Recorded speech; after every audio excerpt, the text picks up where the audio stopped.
Bonjour, je m'appelle James, je suis spécialiste en stratégie de résilience et j'ai créé une méthode de résilience qui s'appelle la méthode du rebond en 3 étapes avec 3 pouvoirs. Donc en gros cette méthode, c'est d'abord en fait, on va lire la carte pour savoir où est-ce qu'on est, où est-ce qu'on va et par où passer pour y aller. Parce que si je ne sais pas où je suis et que je ne sais pas où je vais, eh ben je risque pas d'y arriver. D'accord ? Donc une fois qu'on a lu la carte, qu'on sait où on est, qu'on sait où on va et qu'on sait par où on va passer, on va trouver quel est le meilleur véhicule pour y aller, quel est le meilleur moyen de transport, quelle est la meilleure manière d'aller et d'atteindre notre objectif. Et une fois que ça c'est fait, on passe à la 3e étape, c'est vraiment cette fois on y va, et on va trouver les ressources, les outils ou les compétences dont on va avoir besoin pour atteindre notre objectif, pour traverser les obstacles, dépasser les résistances, les imprévus, les inconnus, tout ce qu'on va trouver sur la route, comment est-ce qu'on va faire pour trouver les ressources d'atteindre notre objectif de la manière la plus efficace possible. Voilà.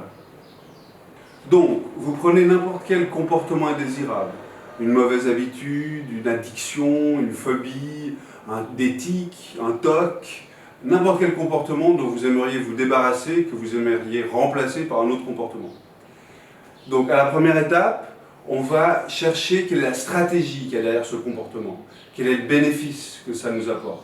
Parce qu'on ne fait jamais rien sans bénéfice. On n'est pas débile ou masochiste ou je ne sais pas quoi. Et tout ce qu'on fait, aussi toxique, aussi préjudiciable que ça soit, il y a derrière une stratégie qui va chercher un bénéfice.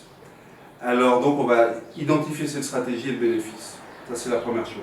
Une fois qu'on a identifié cette stratégie et quel est le bénéfice qu'on cherche, on va mettre en place une nouvelle stratégie qui va garder le bénéfice, parce que sinon on reviendra la chercher si on perd le bénéfice, mais qui garde le bénéfice, mais cette fois sans les dommages collatéraux, sans les préjudices, sans tout ce dont on veut se débarrasser justement.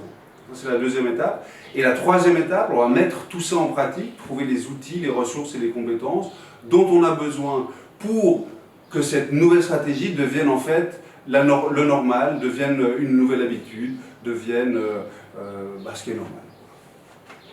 Et si vous voulez en savoir plus sur comment utiliser cette méthode, etc., être initié un petit peu aux outils de la méthode, je vous invite à vous inscrire aux ateliers des outils pour maîtriser son destin ou à venir sur mon site pour voir un petit peu de quoi il s'agit et tous ces sujets passionnants. Voilà. Donc merci beaucoup pour votre attention et à tout bientôt.